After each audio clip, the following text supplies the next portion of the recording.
നിലമ്പൂരിൽ രണ്ട് സ്വകാര്യ ധനകാര്യ സ്ഥാപനങ്ങൾ അടച്ചുപൂട്ടി നടത്തിപ്പുകാർ മുങ്ങിയ സംഭവത്തിൽ പോലീസ് അന്വേഷണം ഊർജിതമാക്കി. ധനക്ഷേമനിധി തുറന്ന് നിലമ്പൂർ പോലീസും സൈബർ വിങ്ങും പരിശോധന നടത്തി.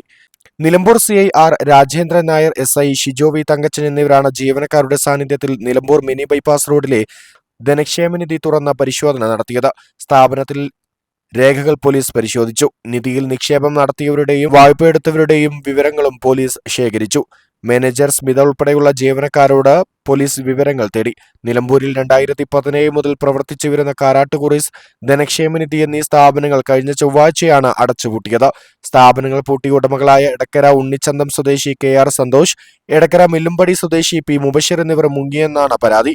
വിവിധ സ്റ്റേഷനുകളിലായി ഇവർക്കെതിരെ 400ഓളം പരാതികളാണ് ലഭിച്ചത്. നിക്ഷേപകർക്ക് കോടികൾ നഷ്ടപ്പെട്ടുവെന്നാണ് സൂചന. ജീവനക്കാർക്കും വൻതുക നഷ്ടമായിട്ടുണ്ട്. News thread 24 Nilambur.